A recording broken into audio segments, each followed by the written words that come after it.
You are now listening to Ride With Me, the Flat Tire Podcast. Welcome to Ride With Me, episode 118. Today is August 10, 2024, and today's guest is my friend Areli. Areli, ¿cómo estás? Hi, Andy. Yes, I'm Areli. Thank you for having me today. This is another one of my guests that we've been planning this for a long time, and Yep. we've just never done it. And you know what? I told you, hey man, that's it. This weekend, ¿qué pasó? And you're like, let's go. No hesitation. You sent me a list of stuff. You were prepared. I was like, oh damn, she's been ready. What can I say? I'm a planner. So. I see that. I have no notes, and you gave me a list of notes. So all right, cool. Yeah. But how was it's a new weekend. How was your work week? Anything plans for this weekend or? Well, for this weekend, we just did a family water war. It's pretty much just bringing my dad side of the family, the closest family members that we get along with. We did like a big water fight. We rented like a jolly jumper water one. So we had fun. We had some tacos, like tri-tip. But it was fun. It was a whole lot of fun. Yeah. So that was last weekend? Yeah. Nice. Yeah, pretty much. I wish I had more weekends to do something more like that, but it's okay. Yeah, no, I think we have my mother-in-law's birthdays today, and I think we're going to go celebrate tomorrow and after church or something like that. But yeah, it's her 64th birthday, so happy birthday, suegra. And happy birthday. We'll see you tomorrow after church. And yeah, no, we don't really have like I think we had a busy weekend last weekend. It was my son's birthday, and we were beat up. Friends came over. No, I take that back. He invited some of his high school friends, and then some of the family showed up. So, nice. But I'm pretty sure he loved it. Oh, he did. But the thing is that we did it in the evening because it was too hot out here. It was like 100. I was on my way to the store like at 1:00, 2:00 maybe, and the temperature said 105. Damn. So yeah, I'd be like sweating like crazy, complaining because it's in the triple digits. Here, Oxnard, we're so lucky. We're like babied with the weather. You guys are crying at 80. Yeah. When I went to the cowboy camp a couple weekends ago, it was like 75, and people were like fanning themselves. Yeah. I'm like, por favor, please come talk to me when you're at 105. Yeah. See, like that's what I'm saying.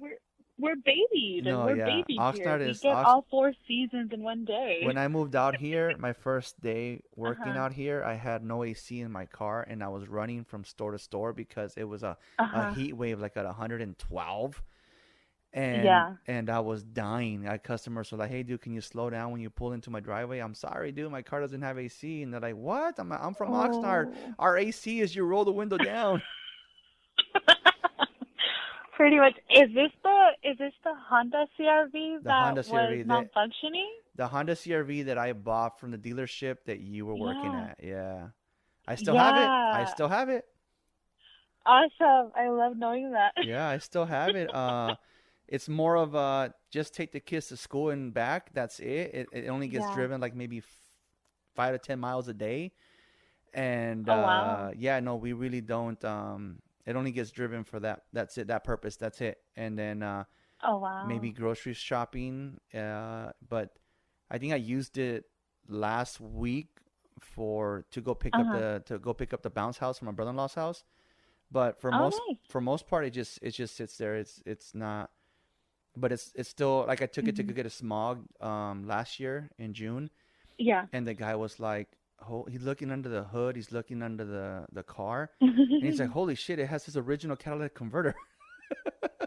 Yeah. You'd be surprised. He tripped out on how I took care of the engine and the car itself, that he says, if you continue to drive it the way you do now, this car will last you another 5 to 10 years. You know what? I'm sorry. I still stand by Honda, which they're not paying me to say this. But I wish they did. This is not an ad. But No, Honda, don't sue us. it's not an ad, but from personal experience too, yeah, like I've had my fair share of Hondas, and then working there, like you mentioned, for the Honda dealership, like Hondas do last you a good while. If you take care of them really, really good, they Yeah. take care of you. Oh yeah. So, no, yeah, I still have it, and it still serves its purpose. And Nick, who just turned 17 last Saturday, he said that this is his probably his first car. It'll be his first car, so he's willing to take it Ooh, off my hands. So I'm all right, cool. how Cool. exciting! Yeah. How exciting! But before we get to know you, let's tell our listeners Yes. where we met. Oh my goodness! so- Shall we take it on back I'll to our start it. KFC days? I'll start it. So obviously back in the day, when the economy hit in 2008, I lost my job and I didn't work for 2.5 years. And so the first job that I was able to get my hands on was a KFC. And it was a KFC that they were remodeled. I'm not sure. I think it was an old KFC before, and they knocked it down and rebuilt it, right? Yes. It was an old school it was- KFC, right? Yep. It was an old school KFC. There in an old shopping center. Yeah. The whole shopping center got torn down Oh, and yeah, got that- rebuilt. So, That shopping center had yeah. a movie theater. It had like a little grocery store, a couple liquor Yep. stores. It was an old school shopping center, and in the corner it Yeah. had the a KFC, and that was about, I think, at the donut shop or something. That's about it. Yes. And they completely gutted that whole shopping center. There's now a Lowe's. There's the new KFC. There's a, what else did I see? It was the old school IHOP, and they sued or something about the fact that they won the rights to stay on that property. Yeah, so it was a lawsuit. They were, during the time that everything got torn down, that specific IHOP location, when it went against the city to say, like, hey, no, we've been here for so many years. You guys can't just kick us out. Yeah. Because the city was like, well, we already have the one that's on Channel Islands and I think Victoria. Why have two IHOPs? Let's just not rebuild it. No, they actually won the right to stay there. Look at the difference in location, though. Look at how far they are from each other. Like, seriously. Yeah. So yeah, so they ended up winning that lawsuit, and then I believe the people that bought that lot remodeled their the building as well. Yes, I believe did. I believe they paid to remodel. Okay, then all right, then let's at least make the building look new, and they remodeled that location. So yeah. So every single building just really, really needed that remodel. So, yeah, I ended up getting a job at KFC, and a lot of my coworkers, I mean, I'm pushing 30, but a lot of my coworkers were still in high school, and I was like the old fart there. I wasn't even older than the manager. I think you guys were I think you guys were almost the same age. No, yeah, right? I think Jose and I were about the same age, but yeah, no, yeah. I was working with a bunch of high school students, and Areli happened to be happened to be one of them. And no, I had just graduated. You just graduated? Okay. When I started. Okay. Yeah. You were still a so baby, I was like man. a college kid. You were still a baby when I went there. I know. But the thing that tripped Areli out was the fact that she became friends with someone that she did not expect to become friends with. I did not know that. So since that KFC was still closed and they were remodeling it, in the meantime, training was I think I trained at the KFC in Ventura a couple of times over there by the mall. I believe I trained at the one in Camarillo. I trained at the one on Saviors across the street from in the same shopping center as the Ralphs. And so I trained in multiple locations until the one that we were going to work at opened.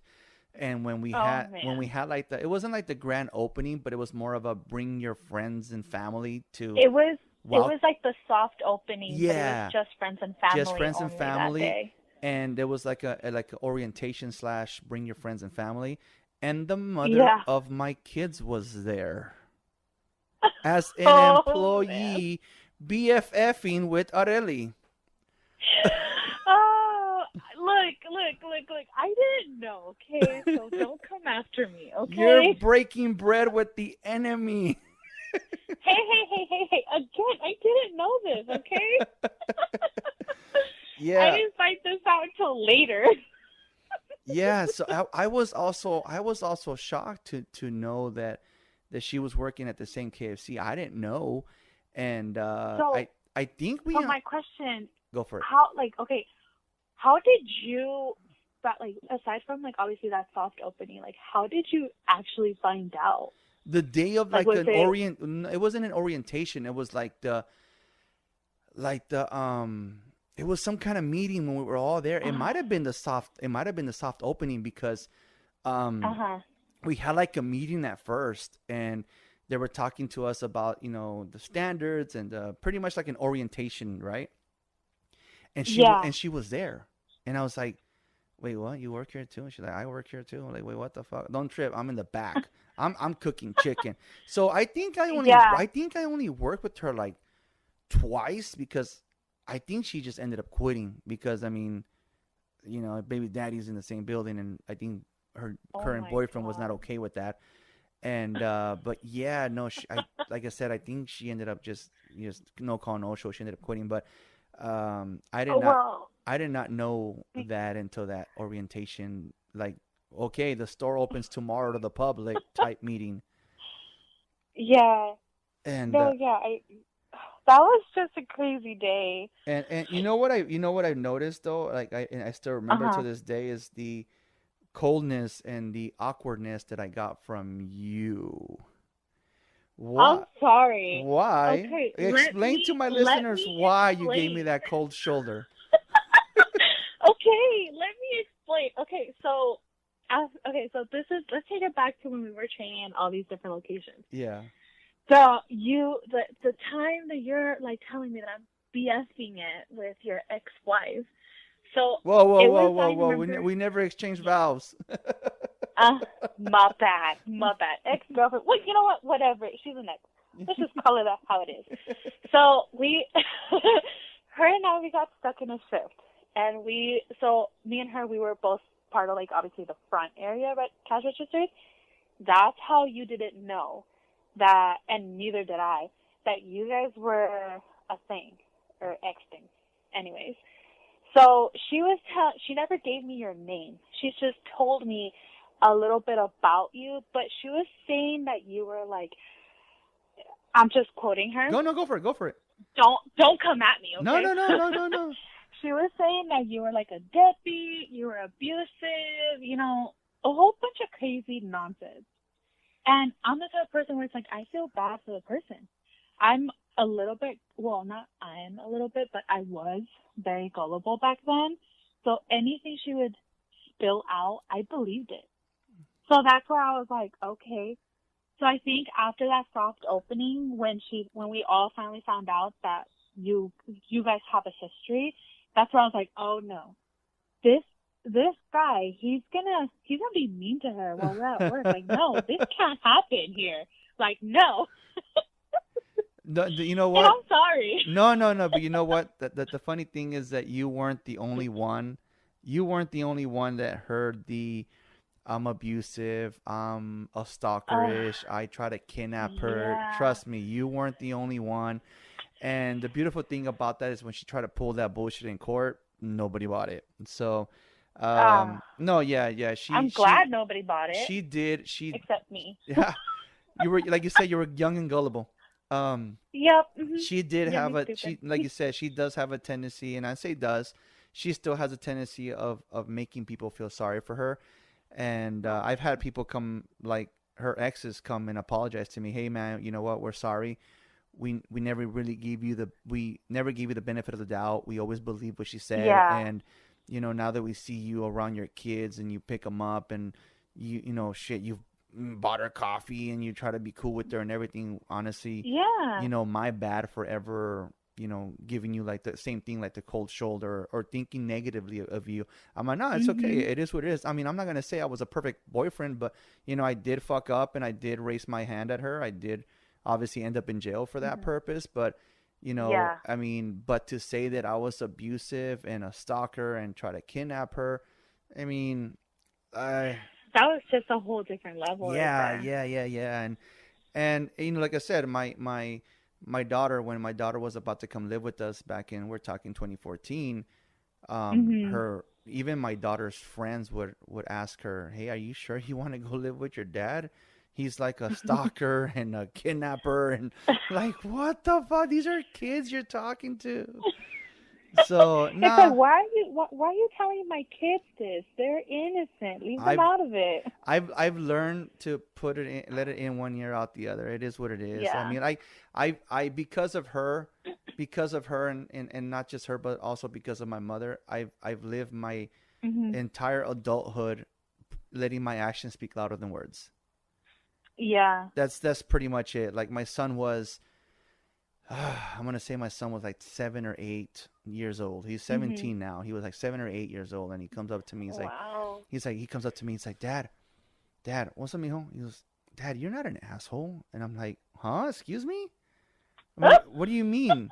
I'm like, what's your definition of an asshole? He's like, well, somebody really mean and like just either. I mean, that's best. That's the best explanation he had. Someone Yeah. really mean. And I was like, well, what makes you think that I'm an asshole? He's like, well, my mom is always saying that you're an asshole, but I don't see that. And I Yeah. was like, you know what? That was the when my son said that, I was like, it was like a weight off my shoulder because at least my kids don't see that I am these things that she's telling people. You And know, like, and it's how a lot of people say, like, as your kids grow older, they see what the other parent tries to hide. and and we'll get to it with we'll touch on that Yeah. later on. But I do I do say that I did learn this a long time ago that when you are talking negatively of the other parent, those Mhm. kids will lose all respect for the person doing the bad mouthing. Yep. And you know, that's just how it is. That's just how, honestly, that's just how karma works. When you hear, you know, one person just bad mouthing and bad mouthing and bad, like for example, my son, Yeah. I always say this, I'll always say this is, if you look at Mhm. my ex mother-in-law's Facebook photo, it's a Yes. picture of all her grandkids and her daughters in this photo, and you can see my Uh-huh. son Nick very pissed, very upset. And Oh. and I didn't even know about this photo. Somebody brought it to my attention. So when I saw it and I Uh-huh. showed it to my son, I'm like, Mijo, why are you so mad in this photo? He said, because they just finished talking bad about you. So, you know, Pobrecito. he has no respect for, he has not seen his biological grandmother in years. He hasn't seen his aunts in a long time. Uh-huh. And in fact, his mom kind of already got the hint. She texted him the other day and she was like, "I see what you're doing. Little by little you're not wanting to come see me anymore." And he said, I mean for example, they had a visit yesterday and Uh-huh. that visit was canceled. Oh. So my son pretty much gave her one more year to say, "Hey, step it up or it is what it is." So, but Yeah. back to that, no, she did do a very good job at making people believe her. Where my so Mhm. when I got full custody of the kids, my wife, you Mhm. know, she, you know, quit her job. And she became a stay-at-home mom.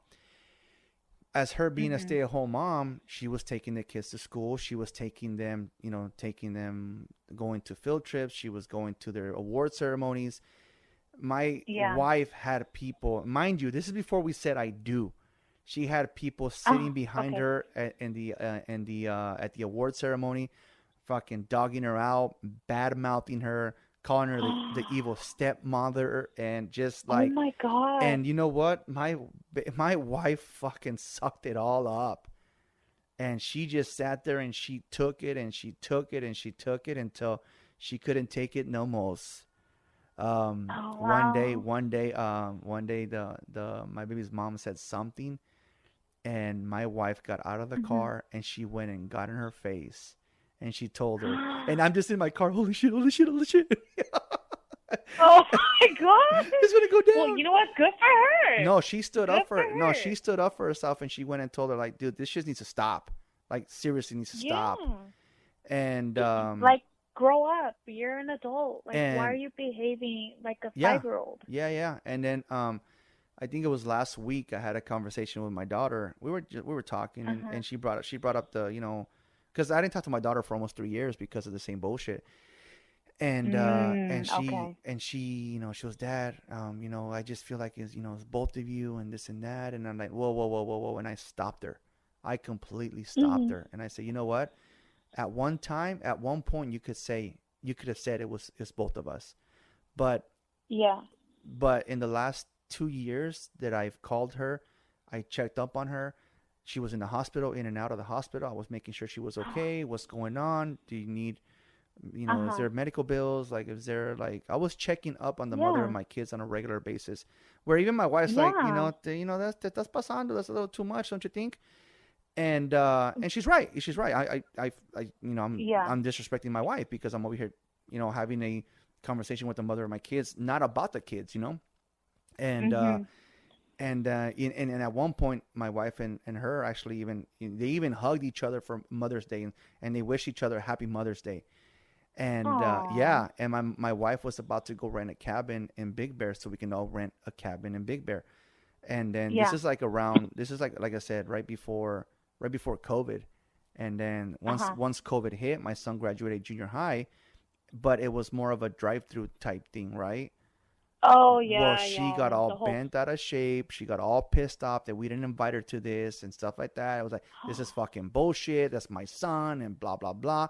Your fucking wife gets everything and la, la, la, la, la. Oh my And that's why God. she can't have kids. Like, she threw a low blow where my Oh, wife was like, fuck it. I'm done with them. I am done with them.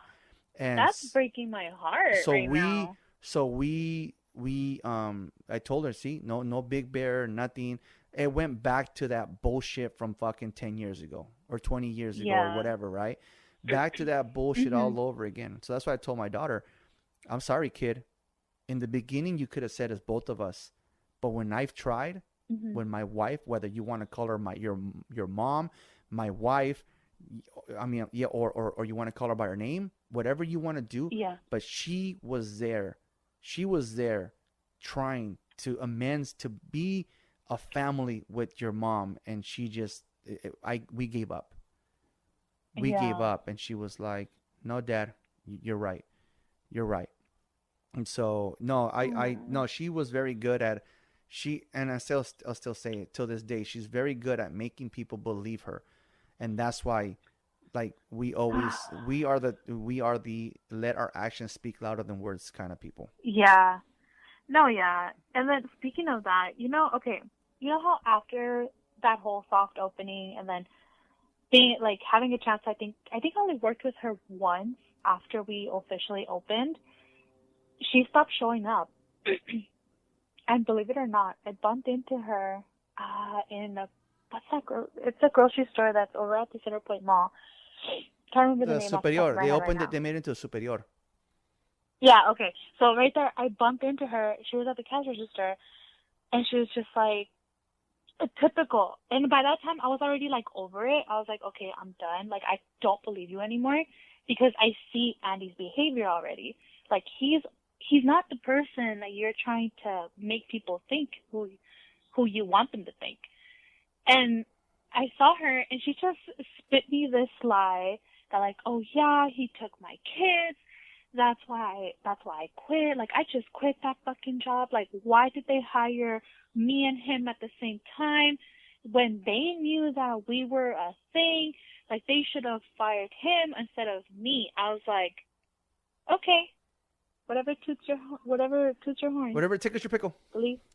Yep, whatever tickles your Yeah, pickle. no, she stopped showing up because we were both working there. So I'm sure her boyfriend at the time was not very happy at that.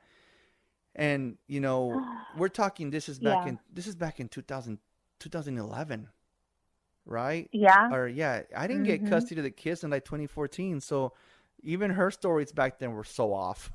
Yeah. I was like, okay. I was like, I don't think you're supposed to be talking about a lot of your court proceedings No, yeah, if you're she. still in them. Then you know what? You might have bumped into her after the fact. Then maybe a couple years later, Why? and then brought up the whole why she was quitting, why she got fired or whatever the case would be. So, but she Oh, made it, really? yeah, she made it seem like it was she made it seem like it was recent, but no, yeah, no, it was a nasty, it was a very long, expensive, and nasty court case.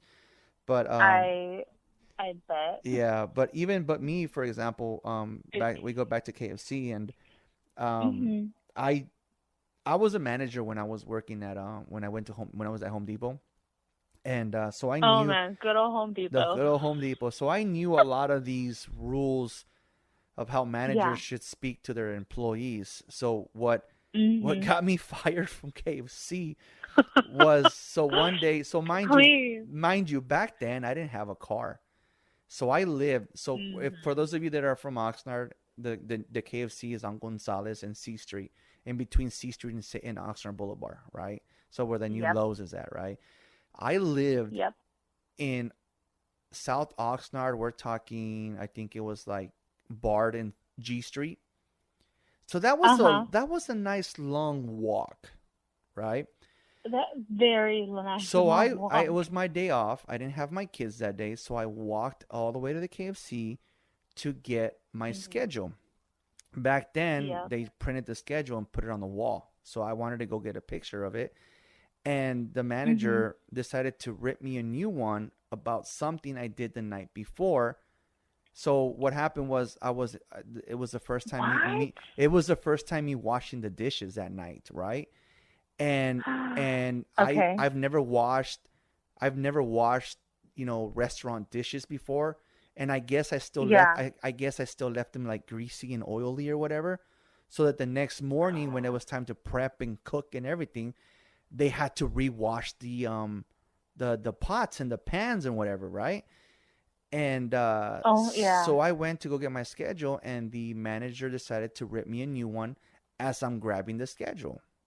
So I'm like, Wait, was this still at like where like the guests can dine in, or was this like in the back? no, this was out the red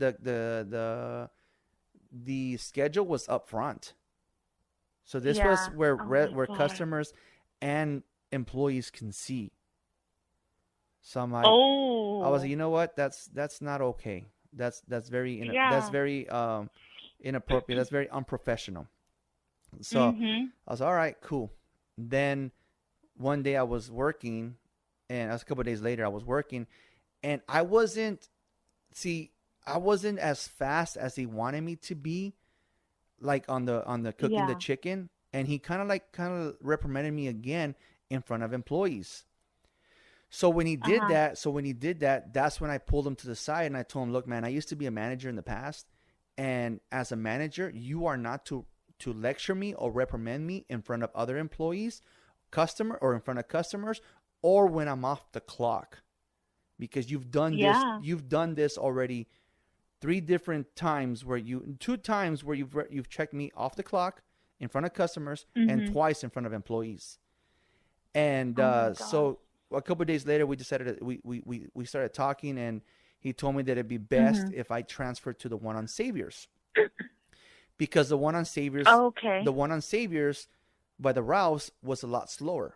So they didn't obviously need to cook as much chicken like they did at the Gonzalez one. So Yeah, I was yeah. like, all right, cool, no problem. And so he sends me over there to the other KFC, and then when the manager there asked me, why did they put you over here? I was honest. I said, well, because they said this store was a lot slower, and I'd be more a fit over here. Plus, I live like 2 minutes from Yeah. here. And Yeah. she goes, okay. So they didn't put me on the schedule for like a week, and then finally he calls me over to that same location in Saviors, and he has papers in his hands, and he wants to sit down, and he asked me to grab a drink, and I'm like, nah, I don't need your drink. I already know where you're going with this. So, Areli, I got fired for expressing my opinions. Are you serious? I got fired for expressing my opinions because Oh I my told him, God. one, because I told him that he wasn't supposed to check me in front of customers or employees or on my day off, and because I told that other Yeah. manager, and because I told that other manager that I was being moved there because that store was slower, which is what he told me. See, So now, okay. So this is me hearing the official story as to how you stopped being employed at KFC. yeah, The version I heard is completely different.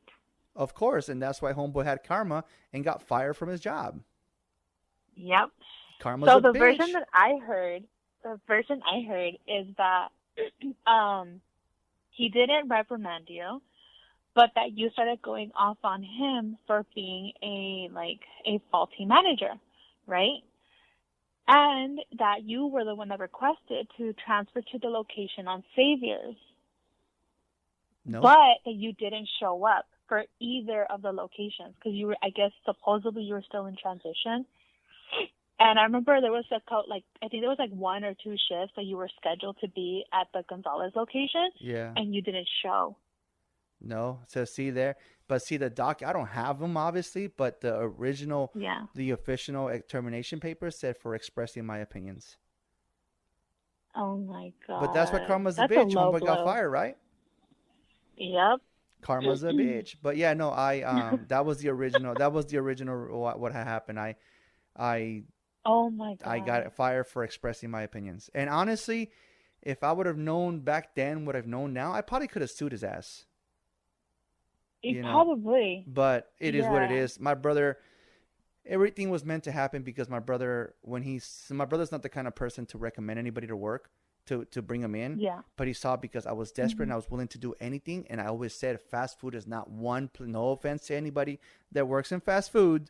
But I said that I was never to work with money or food.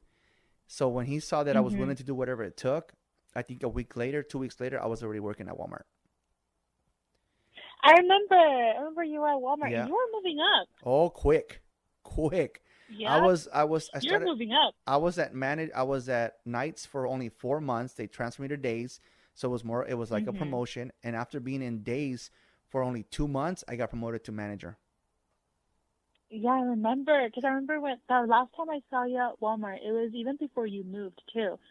You were like, oh, no, it was before you changed jobs. Now I remember. Yeah. You were like, oh, guess what? I'm a manager now. I was like, that's great. And then you started telling me how bad Walmart is.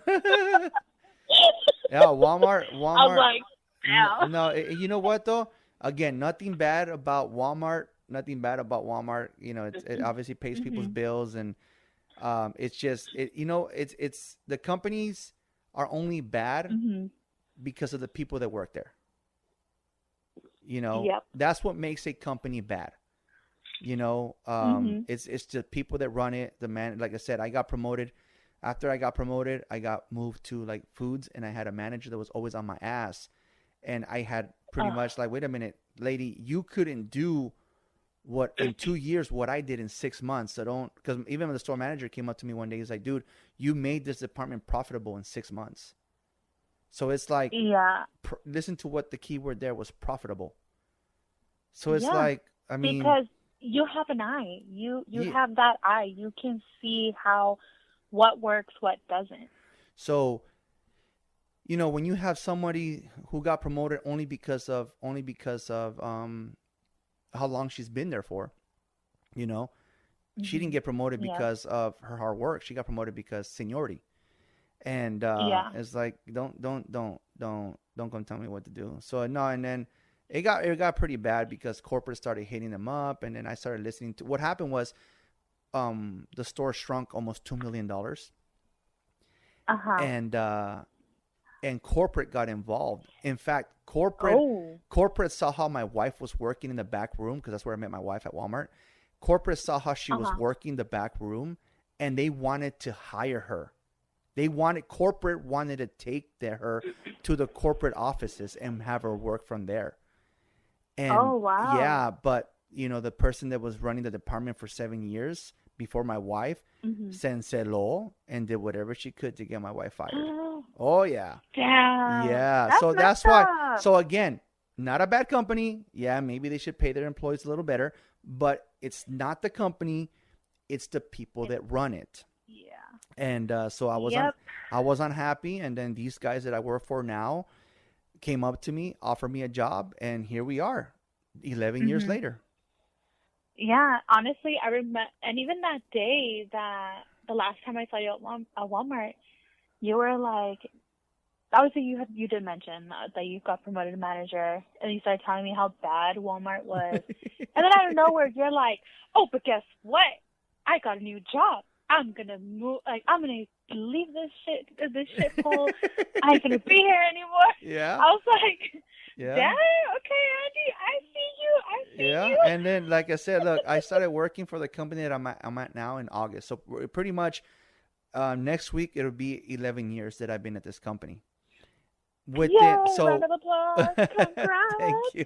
So you need another raise. ¿Verdad? So no, yeah. After only 8 months later, I had full custody of my kids. And then, I mean, being in this company, I worked in Sylmar to Castaic to Newbury Park. I've been in the Valley. I've been in Santa Barbara for 3 years.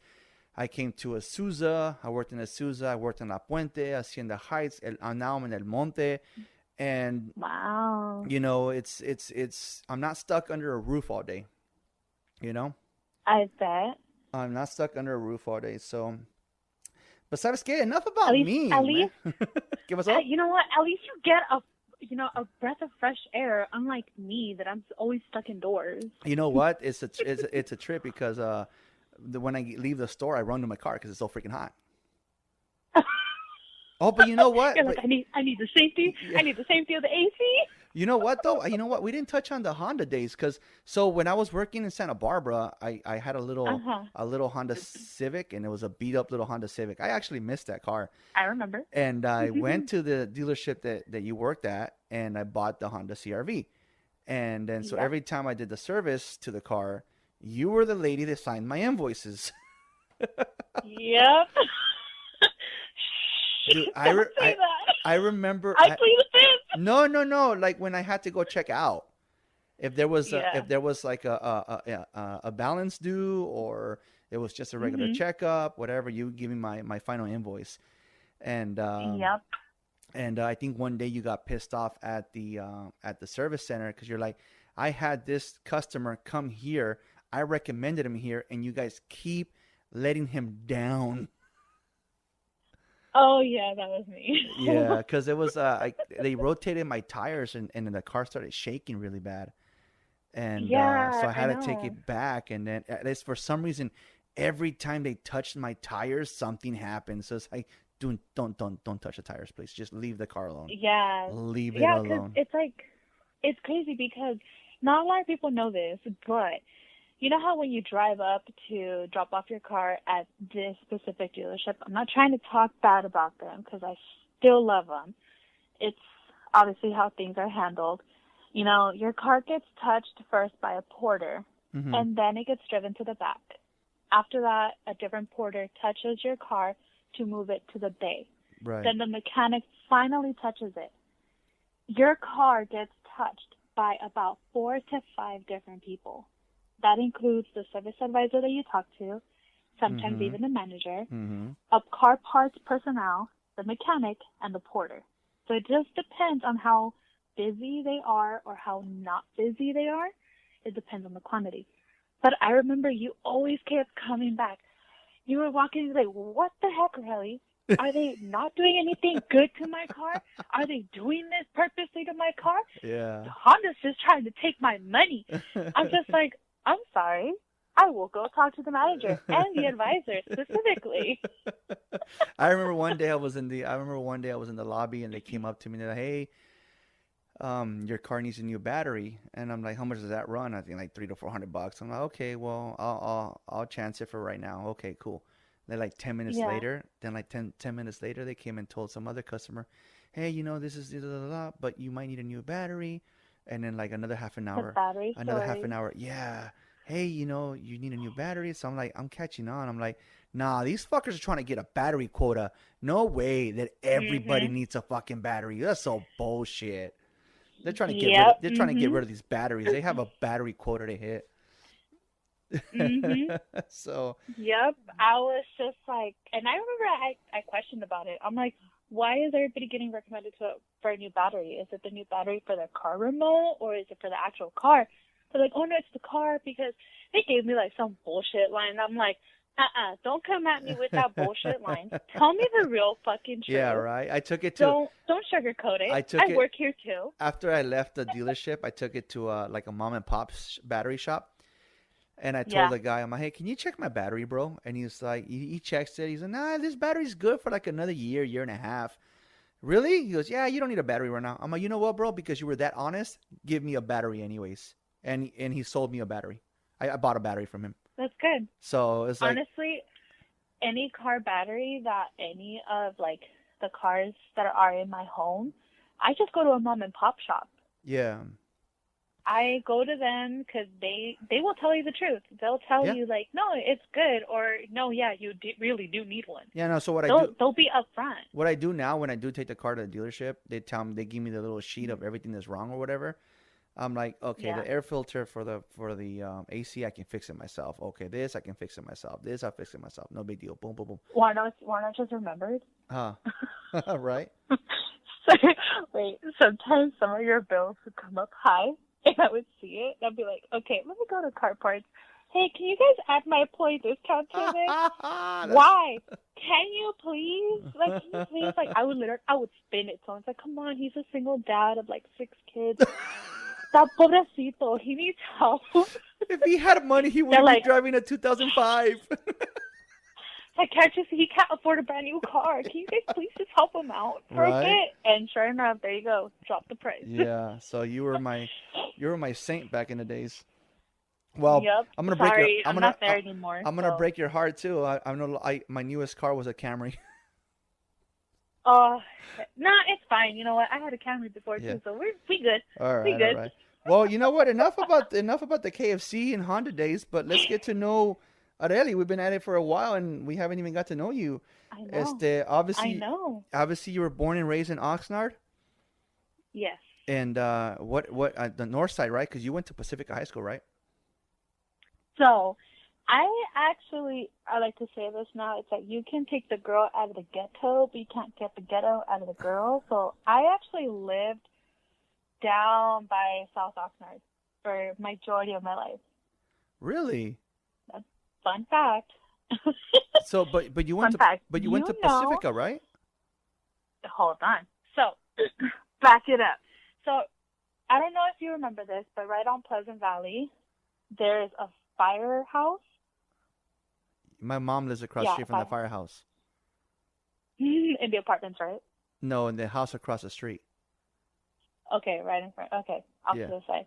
I lived 3 houses before that firehouse growing up. No shit. Yep. That was way down there. That was way down there, yeah. Mhm.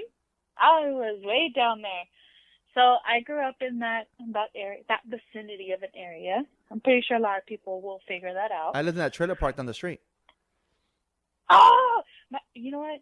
Funny story. My best friend's family owns a house in that trailer park. Oh no shit. Too. Yeah, small world. Yeah.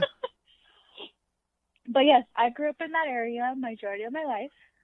No, I didn't have my quinceañera there. I did actually go to Wainini my freshman year. Okay. So then, we moved up north. That's where that you're more aware that North Oxnard is now in my area. And yeah, that's how I ended up being at Pacifica. You know, people know it as Pathetica, but it's okay. Hey, those guys just won the football state championship recently, so. Yeah. I was like, hey, that may be my high school for 3 years, but at least we got a title. Right. And then so both parents, siblings. So yes, both parents. I have 3 brothers. All 3 of my brothers think that they have a brother because I grew up more obviously around my brothers, understanding cars, growing up like a dude. So I'm not the girly type of girl, but I know how to clean up. You go. So that's what we joke around a lot. So when somebody's an oil change, they call you? No, they don't call me anymore. Oh, anymore? Not anymore. Not anymore. I still do my own, but there you go. Not anymore. There you go. I paid somebody to do mine recently, so I can't say the same. You see what happens when you don't learn how to work on your own car? Exactly. Exactly. Oh my God.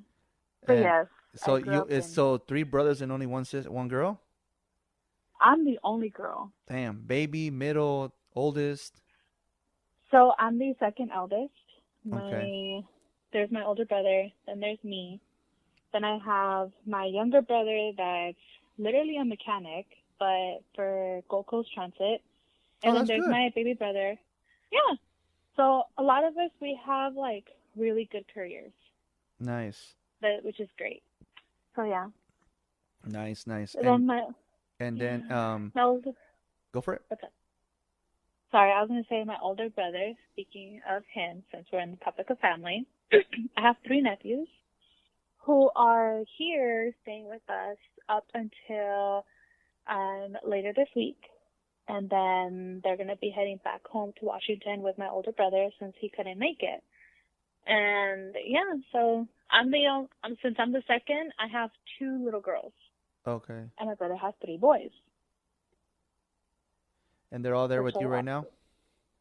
Oh yeah, you should hear in the house. It's like a whole Well, you did hurricane. when I did message you. I said, "Hey, I'm ready when you are." And you said, "Let me just make them popcorn." I'm like, "Oh shit, okay." Yep, yeah. Funny thing is, I was in the bathroom, minding my own business, and they were just like, "Oh, they came knocking on the door, and they're like, Tia, I want popcorn. Can you make me popcorn?" I'm like, "Okay, give me like 2 minutes." And then you text me, and then, you message me, "Hey, I'm ready when you are." It's like, shit, give me a minute. Let me make popcorn real quick. Yeah, no worries. And then in high school, did you do any activities, sports, band, let's see, cheerleading? In high school, it's been so long. I do recall seeing your old school Facebook a long time ago, and you had some kind of uniform on. Okay, so I did sports in high school. I did track and field.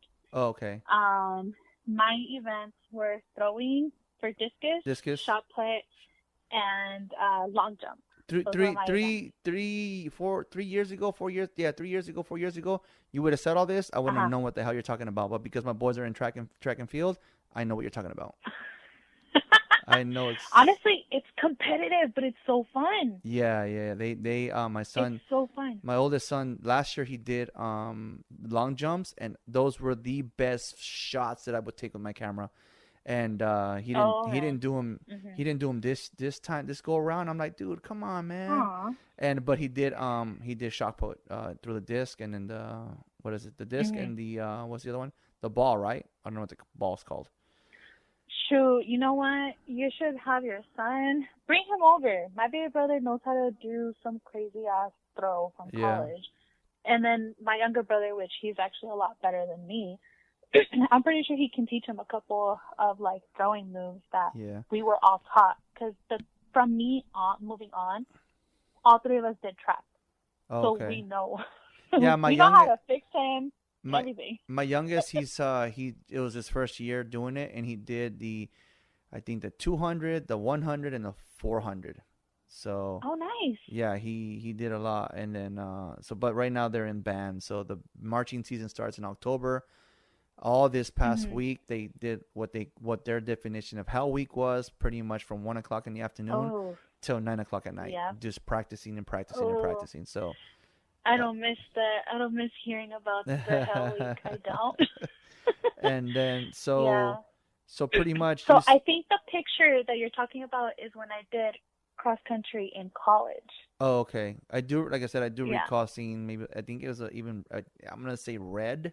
I don't remember, but I do remember seeing you in some kind of. That's what triggered the question. It was like, well, you did some kind of activities at school, and then you said. You're like, I know. You're like, I know this Webona wasn't just always sitting on her ass all damn day. And then you said after high school you went to college? Yes, I went to VC. Okay. I was originally there studying for psychology, but then how everybody says it, shit happens, life happens. Got out, tried going back, but this time for nursing to become an RN to specialize in trauma. And then once again, life happens. Divorce happened. Haven't had a chance to go back, which now I'm actually going back for a paralegal. Oh, okay. So you're in school now? Yep. I'll be starting this fall. There you go. I mean, hey, I've had people on my podcast that are talking about never giving up. I think my sister, actually, I know my sister just called me a few weeks ago. She was so happy she FaceTimed me and she was so happy to show me that she got her diploma. She went back for her. She didn't graduate high school, and I'm telling her business out there, but none of us graduated high school. And so she went back to get her GED, and she called me and she goes, look. She feels so happy to show me her certificate. I'm so, you know what? so fucking proud of her. I know you're barely telling me this, but I'm going to be like, so excited. Congratulations for her. Right. And then when are you going to go get your GED? This is not about me. This is your podcast episode. We're talking to you. It's not about me. Hey, we're on the topic of education. It's not about me. It's about you. I know. But no, my wife does tell me, like, you need to accomplish something. But right now selling beer is what I accomplished. But anyways, no, yeah, what do you call it? She's happy about that. She's gonna do like some kind of trade school where she wants to do like the nursing also for like older people. So I'm like, okay, nice. Good for you. So she's got a game plan going on. So, but enough about her. Well, we're talking to you. So I was gonna say, if she needs pointers, call me. Yeah. I'll gladly give my medical background advice on how to handle certain situations. Right. There you go. And so how long do you think that process is gonna take? Well, because obviously having kids, working, I'm actually gonna see if I can do 2 classes a semester. Just to see how things going. It is going to take a while, but, you know, like you said, as long as I don't give up, I should be fine. Yeah. All right. Well, you said you have 2 kids, ages? Yep. Let's see, 11 in November, and my youngest just turned 4 2 months ago. 4 2 months ago, nice. Happy. Speaking of that, 4. Belated birthday. She thinks she's a teenager. Oh, they start acting like teenagers at 2. I have a niece that already has been acting like a 2-year-old, a teenager since she was 1. You know and she's not even 2 years old yet. Back then, huh? You know how back then, how we grew up, people would say, oh, the terrible 2s, the terrible 3s, the terrible 4s. No, now they're called the 2-nagers, the 3-nagers, and the 4-nagers. Yeah, no, yeah. I'm like, okay. Yeah, I got a couple of teenagers in the house that are acting like fucking 40-year-olds. I'm about to pop them in the mouth. You got an advice for me that has a potential teenager coming up? Oh, yeah, 11. Any advice? Well, they're not young anymore, but my advice would have been spank them while they're young. You still have hope with the 4-year-old, so spank them while they're young.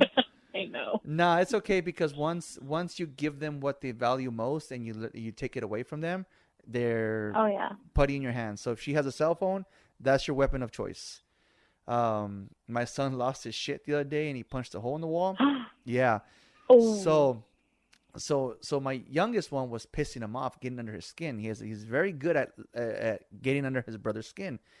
And so I was like, so he punched a hole in the wall. The oldest one punched a hole in the wall.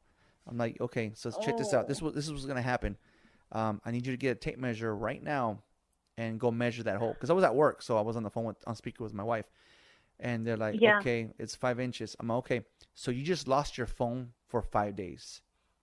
Not only did you lose your phone for 5 days, you lost your Switch, you lost your Xbox, and because you don't know how to stop getting under your brother's skin, you also lost your phone, your Switch, and your PlayStation for 5 days. And they were pissed, and that at one point, the little one got the tape measure. After I hung up, he got the tape measure and went to go see if he measured the hole in a different area, it'll be shorter. And then he went back in the room. He went back in the room and told me. He went back in the room and told my wife, "Damn," he goes, "What? It's 5 inches all the way around." Hey, that's smart. So but yeah. I mean, I got home from work because I haven't seen them because they're in Hell Week. They don't get home till 9 o'clock.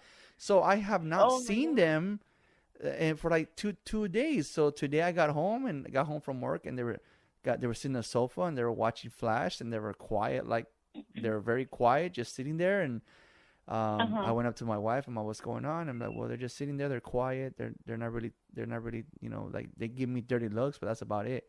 Oh, really? Okay, cool. So now that I was able to see them for the first time, then I lectured them about the whole and then about getting along and just like, whatever. I'm like, you guys lost everything. I mean, you guys can watch TV, but that's about it. That's the only thing you can do. But no more PlayStation, no more Xbox, no more Switch, and especially no more phones.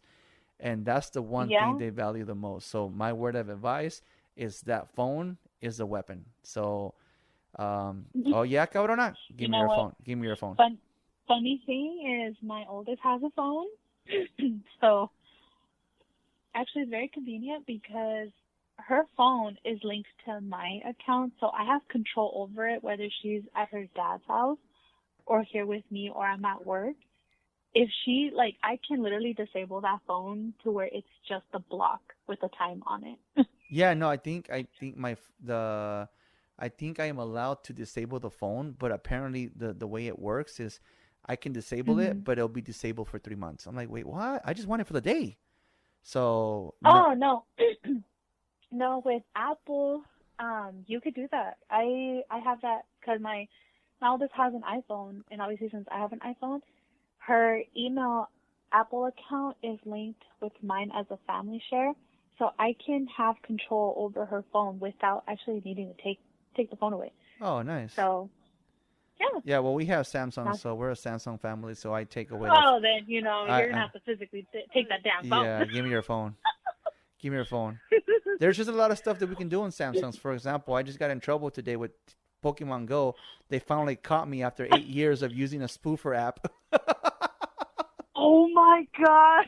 After eight years, they finally caught me and said, "Hey, you're using a spoofer app. You've been warned. This is the first warning you get." I'm like, "Oh shit, okay, I'm not doing it no more." That's the thing about Androids. But ¿qué más? Let's see. ¿Qué más? I asked you about your kids. I asked you about your upbringing. What about? I mean, how was your upbringing as with your parents? I mean, not everybody has. I tell my wife. You got time?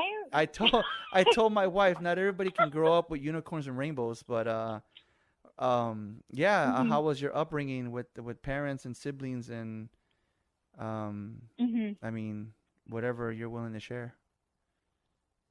No, no, it's a long story. That's why I'm asking. You got time, or we could do hey, another I've done 3-hour episodes, so.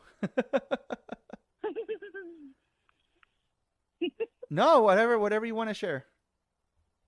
It was like typical Mexican, always arguments, little fun moments here and there, but it's really not much I can tell. Yeah. All right. Then we'll leave that for another podcast episode. Yeah, we can definitely for another one. I listened to like I said, I've been saying it recently that I listened to this podcast, and the guy he does a really good job at he calls his podcast Inside of You, meaning like he gets inside your head and has you open up about stuff from your childhood. Like, for example, I was listening on Monday. I was listening to. He interviewed the guy from Shazam. I cannot Levy something. Let me something see. Like that. Yeah, something. The main actor of Shazam. I think he was in. Quick, somebody Google it. No, I'm doing that right now. He was in. He was in the Alvin and the Chipmunks, and so I'm listening to Zachary Levy. And okay. Zachary Levy, and he's been in multiple movies. Let's see here. I'll give you guys a history on this guy. Shazam, Chuck, Shazam 2. Mm-hmm. Oh, he was Finn Balor. What's it called? Finn from Tango.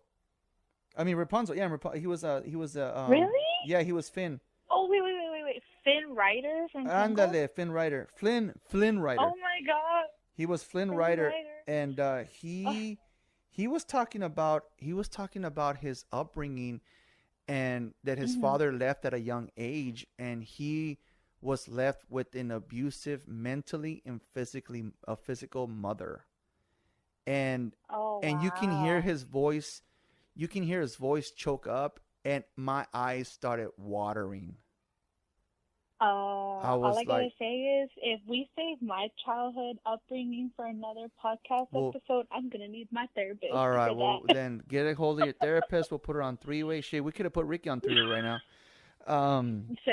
This is a new way. You can literally see how a therapy process works. Right, and yeah, he does a really good job at that. So that's what kind of helps me ask certain questions and stuff. Like I hear his.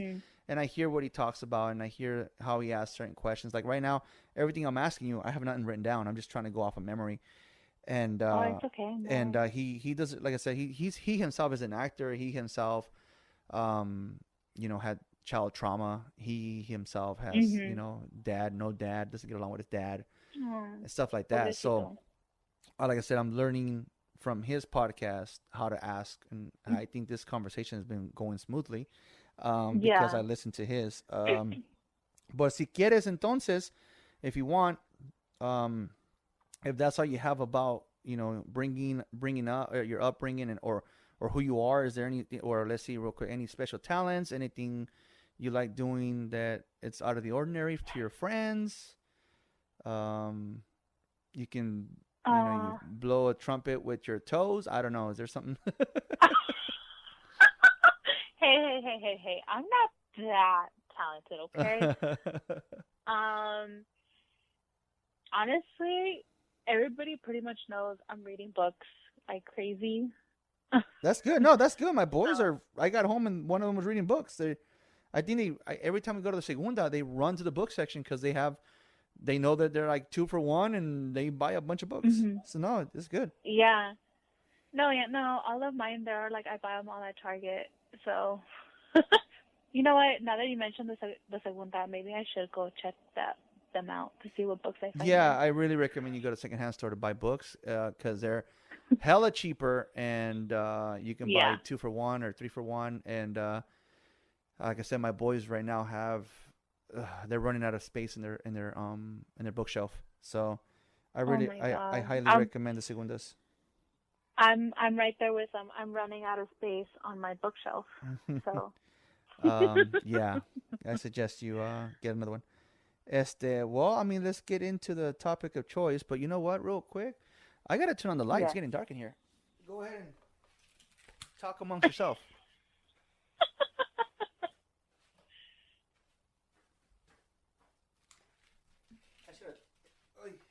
I should have turned that on earlier. Yeah, you should have. No, it's just That's what I did. It gets hot in here. Like right now, I'm glad that the dogs haven't barked. I have the window open. I have the door open. I have my own little area, like my own room for the podcast, and like my own gaming area, or like when I edit photos or edit the podcast.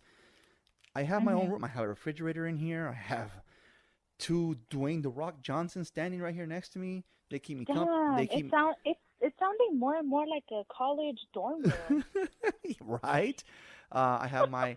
You're just missing a slow cooker and an air fryer. They have Actually, I'm gonna get like a little toaster in here, and a coffee pot. Oh my God. We have my awards up on the top. My Employee of the Year award, a bunch of Dallas Cowboy autographs and stuff. So I forget, it gets hot, and I don't want to have the fan on or the AC on because it'll interrupt in the podcast. But you'll hear the zzz in the background. So I had to turn on.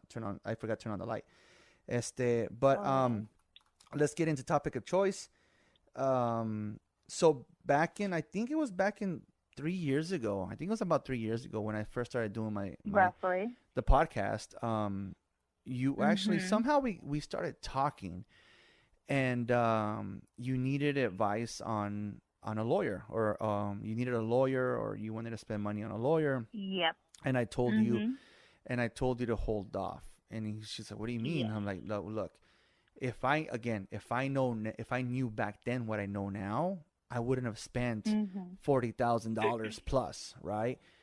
And Yep. so you were asking me, that you were going through some child custody yourself, and then I told you to listen to episode 9, which was Yes. Secret Agent Man, and then of what I went through my child custody, which is the number one podcast episode of my entire podcast. And then I know sometimes I go back and listen to it. Oh, no wonder the numbers are jumping. Thank you. You're welcome. Thank you. You're welcome. No, and then it's true because so I remember, if I remember correctly, I posted a GoFundMe. Yes. And asked, and I posted it on my story, and you right away messaged me. You're like, don't do it, hold off. So that's when we started talking on the phone, and I was explaining to you my situation, my story, how things were going. What I never mentioned was me escaping domestic violence. Right. So that was one thing that I never mentioned to anybody. And pretty much I'm just now talking about it. So that's the reason why I was trying to get custody, and it was to protect my youngest. Right.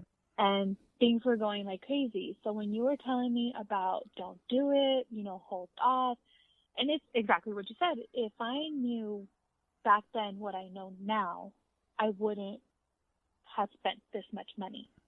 So, yeah, and you gave me the best advice ever, and you gave me the podcast episodes. I believe it. I believe it. I believe it was episode 9, Secret Agent Man, because that was with the conversation that I had with the private investigator. I had another podcast episode with Officer Ricky, and it was called "Let It Happen," number 20. And then I believe we had. I think there was another one. I think it was another one with Ricky, also with Ricky, because that fool would come to my podcast all the time, and now he had a kid, and now he neglects me. Have abandonment issues because of him, and Oh no. and then no, there was Here another. we go again. Yeah, there was another podcast episode that I did with Ricky. I can't think of it from the top of my head right now, but you listen to those episodes, and you're like, all right, cool, and you kind of follow my advice based on what I said on those podcast episodes. I did. And I did. So go for it. Right after that phone call, I literally ordered on Amazon that calendar pocketbook, because you had literally told me any phone call you get, any message, anytime he doesn't show up, things like that, documented on there. Because sometimes, you were right. You can't just always take your phone into the courtroom and present it to the judge, because they won't take it. So it literally, every court proceeding that I had, I took it with me every single time, and that helped me out so much. And honestly, Andy, without you, I wouldn't have had full custody of my youngest. So that's why I thank you so much. No problem. Like I said, I'm gonna, like I told you back then, we're gonna say it again. If I knew back then what I know now, I would have saved myself a lot of money. And I don't regret it. I don't regret it. I made a good friend off of that. Like your private investigator shouldn't be your friend, and he became a really good friend of mine. And whenever somebody calls me or has questions about stuff like that, and it's like, I just, based on my story and what I went through, and then sometimes, like I told you, sometimes you have to let things happen for it to go your way. So you had to allow him to pretty much fuck up, because pretty much, because what do you call it? As much as it, like for me, for example, she told me that my kids didn't love me. She told me my kids didn't need me. So what I did one day was, and I know I've said this before, but I didn't see my kids for 2 weeks. And when I finally got that phone call, it was my son crying, asking for me. And I said, I'm on my way, kid. And I ran to go pick him up. So when I picked him up, I freaking told her, hey, don't ever fucking tell me my kids don't love me, or they don't need me, because here we are today. And so, like, all the times that, as much as things bothered me, like, she pierced their ears just to piss me off. She pierced their ears. One of her ex-boyfriends burned Julian's hand. I think Julian still has a burn on his hand, a scar on his finger. Julian fell and he hit the back of his head. Doctors told us that if it would have been an inch more to the left, my son would have been a vegetable. He would have been a vegetable. And I believe that. And so pretty much as it killed me and pissed me off, I had to allow a lot of that shit to go down, because what happened, I wrote it down on this pocket diary, this pocket calendar. And so when you have a mediator that's asking you questions about what happened, when did it happen, what's going on, blah blah blah, you can't pull your phone out. And you have this calendar, and they take into consideration the fact that you had the time to write this shit down. And I mean, I'm glad that it worked out. But do you want to get more details into your court procedures or your court hearings and stuff? So pretty much when all of this happened, the court was still limiting people coming in and out. So I had to do a lot of like the court order submissions and requests by mail or setting up an appointment to file them. But honestly, it wasn't how bad the court proceedings were. It's just the in-betweens. So obviously in the courthouse, he's bad-mouthing me to the judge, and I'm just like, well, can I add on to this? May I add on to this? I have something to add on to what he's saying. So that's what also helped me out, because when I had the calendar pocketbook out, I would literally go back to the dates that he was saying, and I've written everything down, and I would like mention it to the judge, like, oh, may I add on to that? So the judge was like, okay, just hold on. So then once I was have liberty to add on to what he was saying, to kind of like, in a way, discredit him, it's like it helped me out a lot, because I wasn't just like, I'm not ignoring and I'm not fighting what he's saying, but I have more to say to that, to like discredit him, but in the most professional manner. I can definitely tell you the in-betweens. His mom was stalking my house.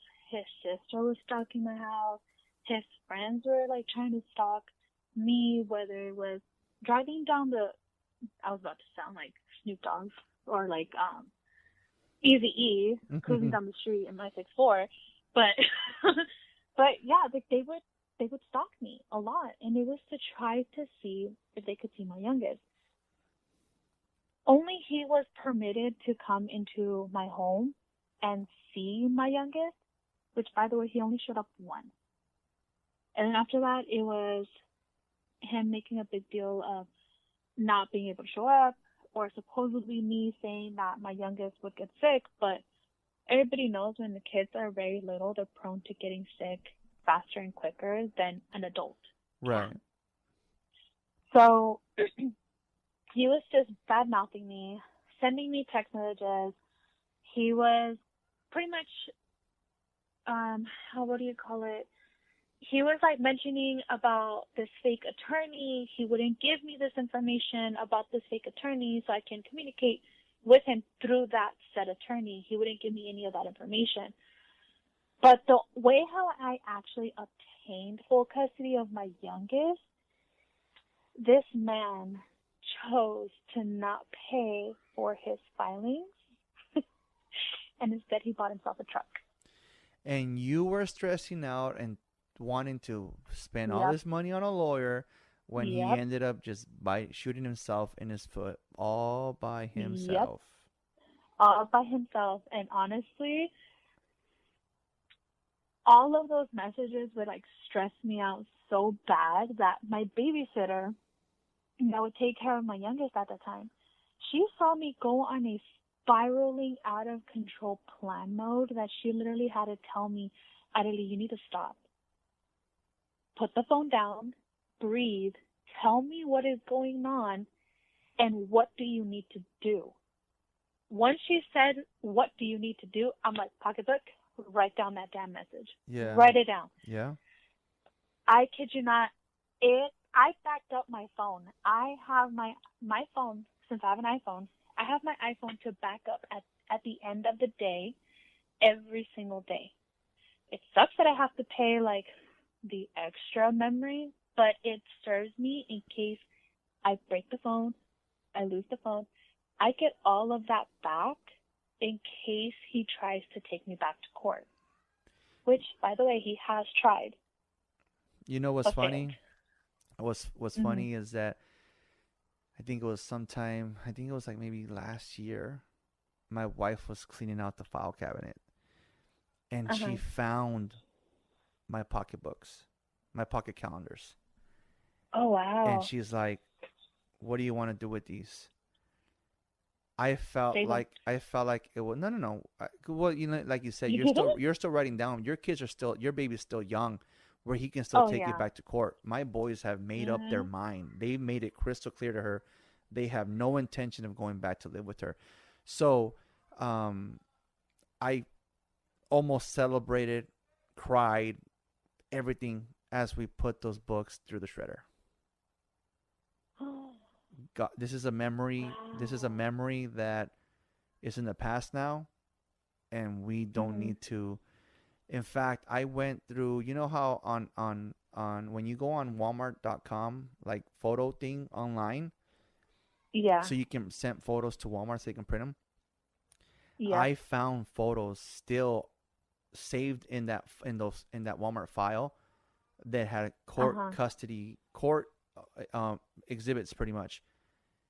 And I felt so good just deleting them off that thing. I was like, I've never really. It's funny because I don't use the Walmart print shop ever. Yeah. And then my wife needed something. I'm like, I'll just send them to Walmart real quick. And I went in. I'm like, how come I have photos in here? And I clicked on them. I was like, holy shit, these are trash. These are trash. You're like the mother grail when I needed them. Yep. But now that I don't need No them, more. trash. No more. So yeah, no, I see on your notes you said document, and that's pretty much what I told you. You gotta. You pretty much told me. It's Any phone call. Yep, the stupidest little thing. He was here at 5:05 p.m. You know, he was, this many minutes late, and he called and he's told me this, and he called me this at 3:11. He said this, and it's. Did you guys go through mediation? No, No we mediation? didn't need to because nope, we didn't need to go through a mediation. But even if we still didn't, I'm glad I still documented everything. Should that ever come up, I have it all documented. Right. No, yeah, my but it's it comes in handy. Like I said, I because the thing is when I was told before even I had the lawyer up, I was told a long time ago to just document everything, to write everything down, to not badmouth the mother of my kids in front of the kids, to not. I was pretty much, I was given this advice from an anger management counselor, and so I took into consideration what he told me. So when I went and got the lawyer, and they tell me, "Well, bring in everything you got," and she handed me over a pocket calendar, like they have them in their offices, and she handed me over the pocket calendar. She goes, "You're gonna make this one your best friend," and I'm like, "All right, cool."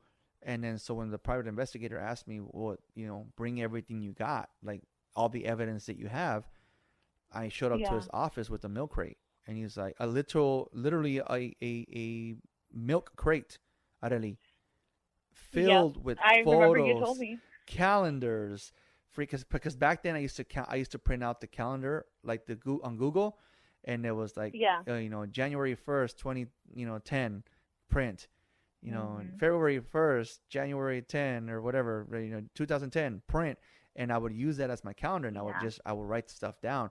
So they told me, this is great, but you have to put it into this. So they gave me the little calendar, pocket calendar, and I started writing stuff in the pocket calendar.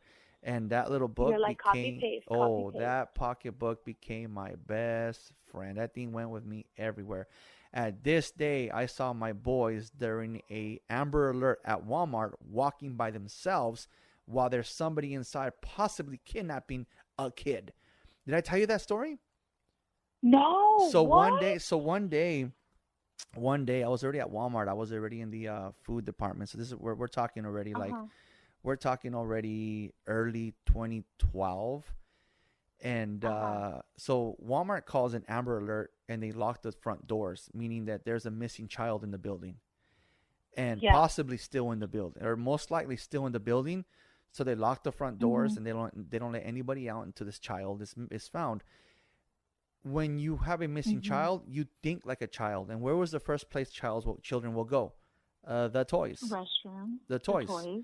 So my mentality was the moment they said Amber Alert, I would leave my department and go to the opposite side of the store where the toys are at. And so I was leaving the toy department, and I ended up being like over there by like HBA, like heading towards the registers, like kind of like HBA and the pharmacy, heading towards the registers. And I see these two little kids walking ahead of me, and I'm like, fuck, these kids look fucking familiar. And as I get closer and closer, it's my fucking kids. And I was like, where's your mother? And I grabbed them both, and I finally bumped into her, and I fucking snapped at her. I'm like, don't you know there's a missing child in the fucking store right now? They could be with the fucking predator, and our freaking kids are right here walking by themselves. Are you fucking serious? So after I threw my little tantrum, I fucking wrote it down. And everything came back. And you know, when you sit in the mediator, it's your job. You have to convince this mediator that the kids are better off with you. And the moment she I think the one time where I got where I kind of got the mediator's attention was when I told her, look, ma'am, I'm 250 pounds, 6 foot tall, and all it takes is for this woman to say one thing and drops me to my knees, and I'm crying like a baby. And then she's like, and what's that? She tells me to look at my boys and to tell her which one's not mine. Oh my God, really? Because my oldest does have more of her features. You know, when people till this day, Arely, when they tell me, oh my God, your boys look just like you, bless your soul. Because, you know, she would always tell me for a long time that Nick wasn't my son. She would insinuate that he wasn't my son. Yeah. That's horrible. But honestly, I will gladly be the added person to the list. Your kids do look like you. Thank you. Yeah, no, I get that. I do get that a lot. It's like the boys, especially Jojo. Jojo's like, dude, ese lo cagaste tú. That one, you pooped him out. And so yeah, no, it's so the mediator, I caught her attention when I told her that. I'm like, no, yeah, she tells me to ask her, to tell her, you know, which one I believe is not my son. It's like, what the fuck, dude? Oh my so God. That's messed yeah, up. mediation, you really have to, once the mediator started listening to me and started lecturing her, I felt like I can breathe. I was able to finally, in the first time in 5 years, I was able to breathe. And that's good. And and like I said, everything that I learned, I told you, and you ran with it, and here we are today. You know, you're telling me that advice I gave you worked. It did. And honestly, like some of my friends that have gone through a similar situation, I tell them, hey, go listen to my friend's podcast. They're like, I can't find it. I go on Spotify and I send them the episodes. Like, listen to this one, listen to this one, listen to this one. And they're like, oh my God, this is so helpful. I'm like, follow it to the T. They're like, why? I'm like, because it works. It helps. Well, You may not get the same outcome, but eventually you'll get to where you want to be. Well, even Officer Ricky, when I first started doing the podcast, he took the stuff that I said on the podcast and he used it at work. He when there was custody issues, are there documents? Well, no. Then your baby daddy can take your kid to Mexico and back, or whatever. He can take it all the way to the other side of the world. And there's nothing you can do about it unless you have documents. And so yeah, no, he used my podcast as an example, and I was all right, cool. No, and like I said, we're gonna go back to if I knew back then what I know now. I mean, I tell a buddy of mine is going through something similar. I always tell him, and I actually had to call him recently, And Uh-huh. I talked to him sometime last week, and I the next day I called him. I'm like, hey, man, I just feel like I need to apologize. He goes, why? I'm like, because I was talking to you when you were telling me your story. I kept on picturing me as a kid going through the same bullshit that you're going through right now, and I wasn't listening. So it's like a trigger to me, and I snapped at you, and trying to be like an older, like a dad figure to you, and like an older brother to you Yeah. about what you need to be doing with with your custody issues. And so, you know what, man, if I was a little too hard on you, my bad. That wasn't my intention. And he was like, no, it's cool. Sometimes I need to hear that and stuff like that. So I'm like, all right, cool. But Yeah. dude, you need to write that shit down, fool. He's like, I need this in writing. Yeah, right. So And then go for it. I wanted to ask you, because I know this happened to me in one of my court proceedings, but did she use like mental health, like you spinning it like you being unstable against you? Well, here's the thing. When I went to go meet my lawyer, she told me that she would take my case, but she highly recommended that I took therapy, that I go to therapy. Okay. And so when all that bullshit came up, Your Honor, my client's already in therapy. He's taking therapy classes and blah, blah, blah, blah. And so pretty much my lawyer, we gave her nothing she can use. Like, we gave her anything, like, for example, even the child custody, right? The visitations, right? Yeah. Well, I celebrate on Thanksgiving. And we're like, that's fine. We celebrate on Friday. Because my wife's family's tradition is you guys do whatever the hell you guys want to do on Thursday, but on Friday, you come to me. So we're like, that's fine. We celebrate on Thursday. Well, we celebrate. You're like, go ahead. Yeah. We celebrate Christmas Eve. And I'm like, that's fine. We celebrate Christmas. That's you know what I mean? We do day. Everything that she fought me on, I was like, what? Okay. And then You're like, okay. And then she wanted to, like, well, I celebrate 4th of July. I got to go to work the next day. Who gives a shit? Go ahead. Like, hello. That's fine by me. So, Hello. yeah, no, she did, like I said, she did try to use it, but because we were one step ahead. The first thing my therapist, because what I told my lawyer was, I feel that my kids are being raised the same way that I was raised, and I don't want that to happen. So she's like, well, wait a minute. What do you mean? So I started giving her examples of what I went through and what they're going through. So she's like, you need to go see a therapist. And I did, and I found out what my triggers were, and they told my wife, if you love this man, you need to have a lot of patience. And and obviously here we are going on 12 years together. So obviously she's had plenty of patience. That's good. But no, yeah, she did. I saw that on one of your questions. Is that what it was? Was it for me? Or were you just asking? It was like for me to ask you, because I wanted to tell you, like when I mentioned earlier, like he did use it against me. But the thing is I was already going through therapy prior to even giving birth. So I was doing therapy for a good 2-3 years already. It's just that, how I mentioned even much earlier, like I survived domestic violence, like that manipulation, the gaslighting, the physical, like all of that, he just kept trying to spin it like I was crazy, I was unstable, things like that. But I was just like, no, I'm in therapy. I know what my triggers are.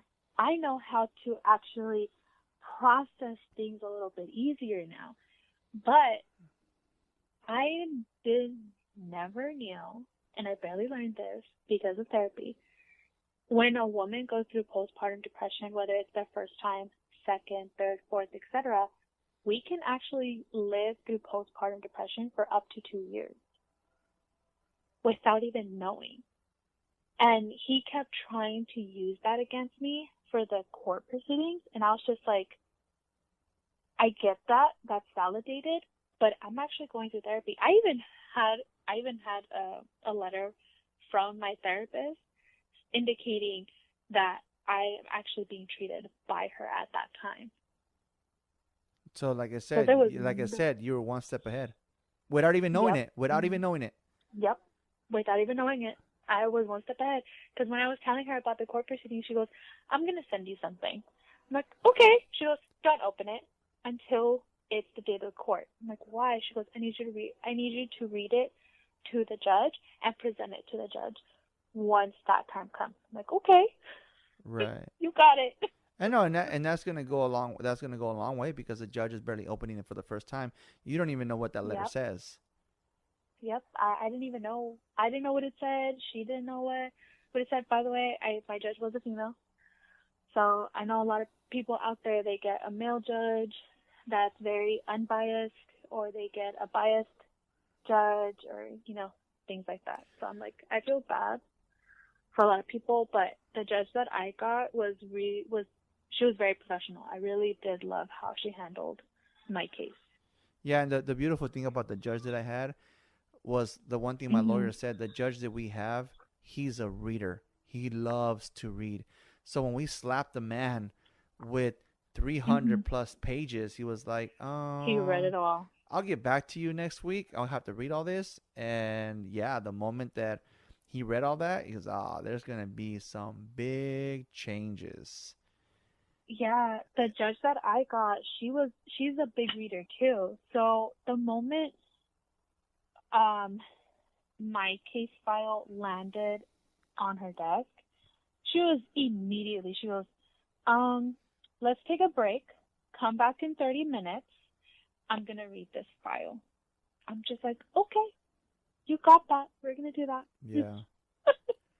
Yeah. No, and you know what? The thing is that a lot of the court system always favors the moms. And that's why it took me a long time to get custody of the kids.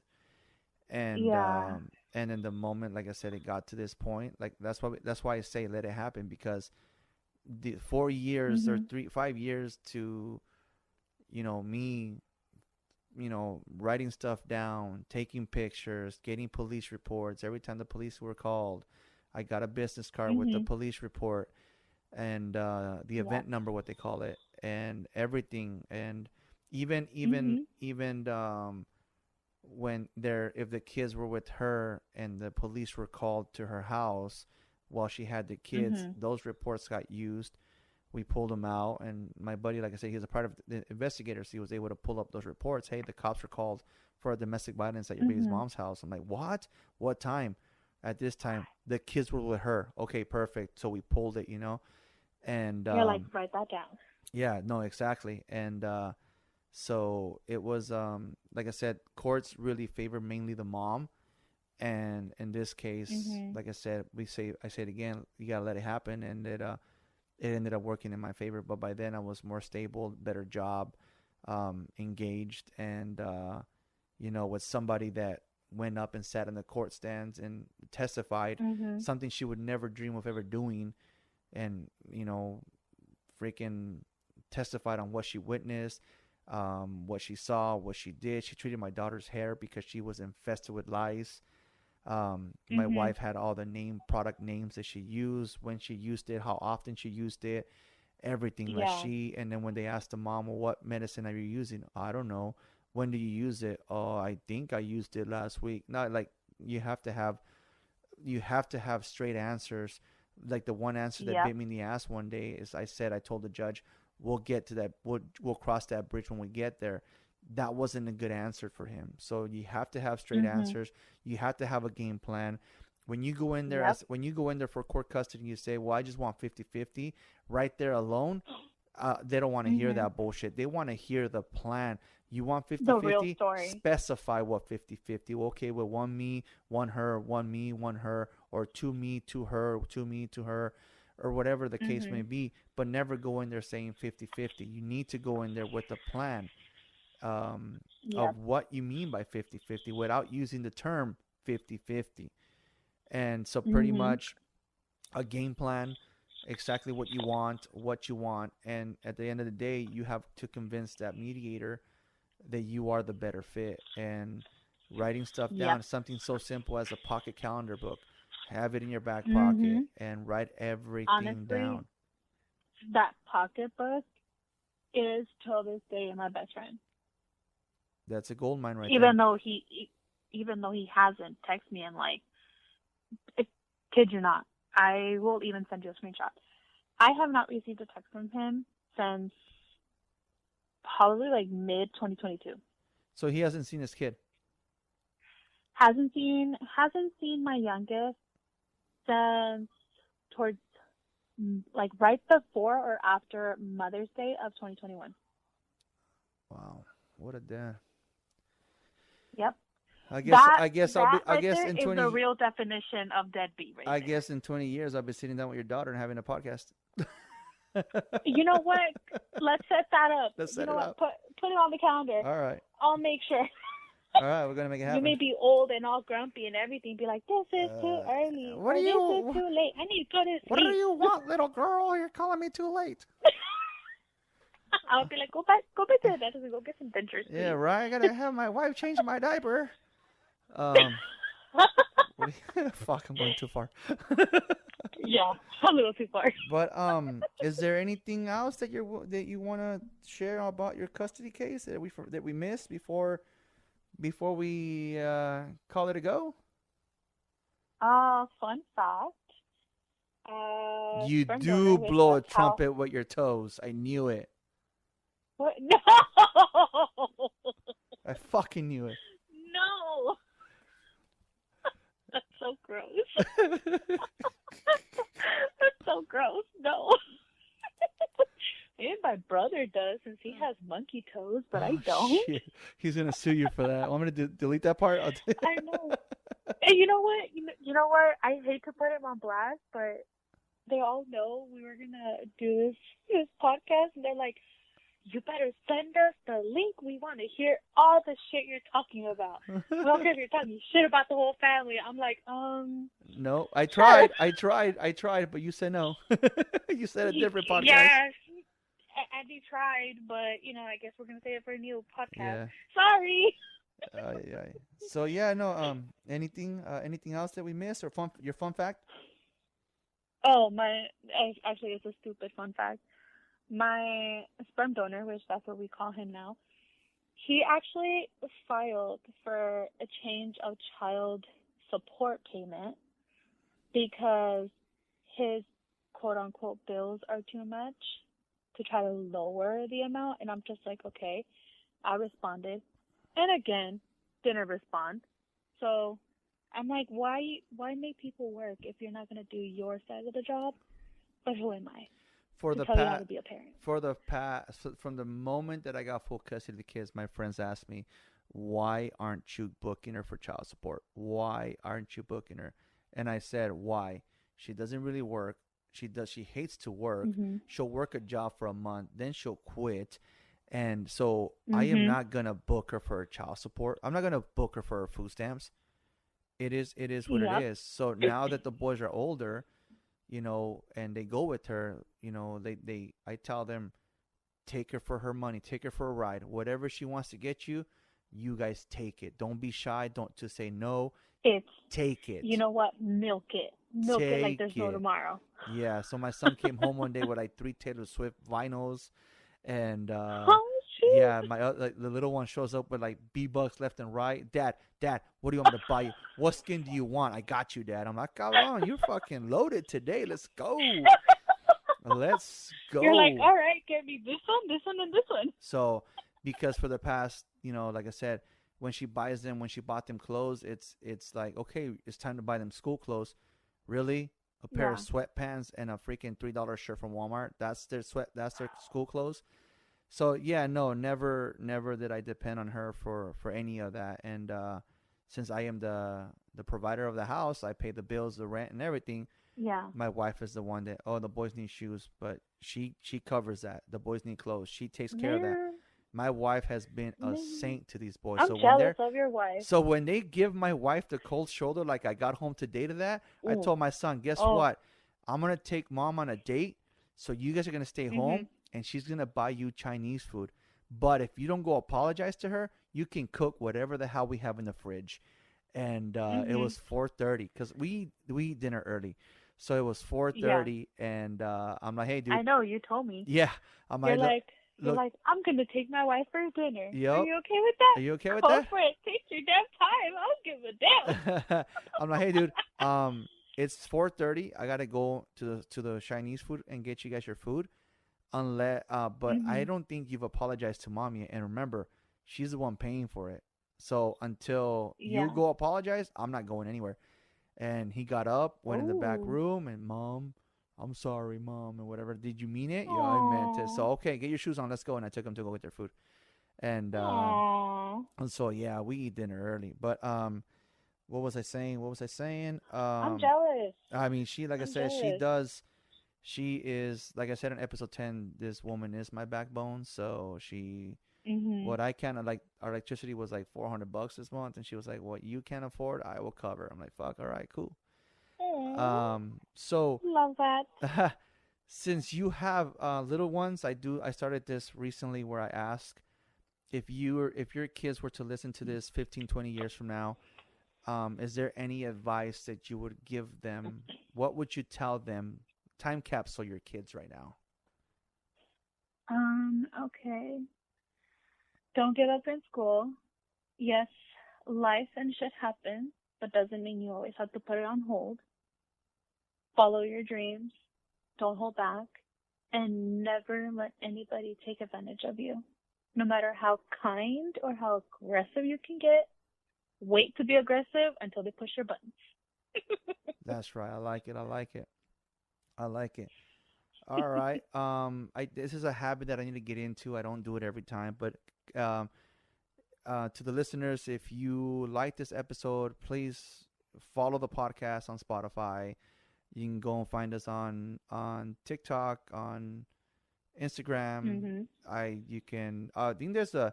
I forgot to say that the podcast has a phone number, a text message. Really? Yeah, it does, and that number is. I see it on my desk. Let me grab it. I wasn't. Uh, you see how I unprepared wasn't ready. I'm you telling you, are? I wasn't ready. I wasn't ready. Can't you follow my example The for once and I come right. prepared? I'm gonna stick this to my desk right here. The podcast text line is 818-806-8595. If there's any follow-up questions to Areli's podcast here, if you guys have any other court-related questions, feel free to reach out. Again, Instagram also, the Flat Tire Andy podcast. And yeah, Areli, like I end every podcast, thank you for riding with me. You're welcome. Thank you for allowing me to join. No problem. I will talk to you later. Talk to you later. Thank you for listening to Ride With Me, the Flat Tire Indie Podcast. You can also listen to us on iTunes, Spotify, and Podbean.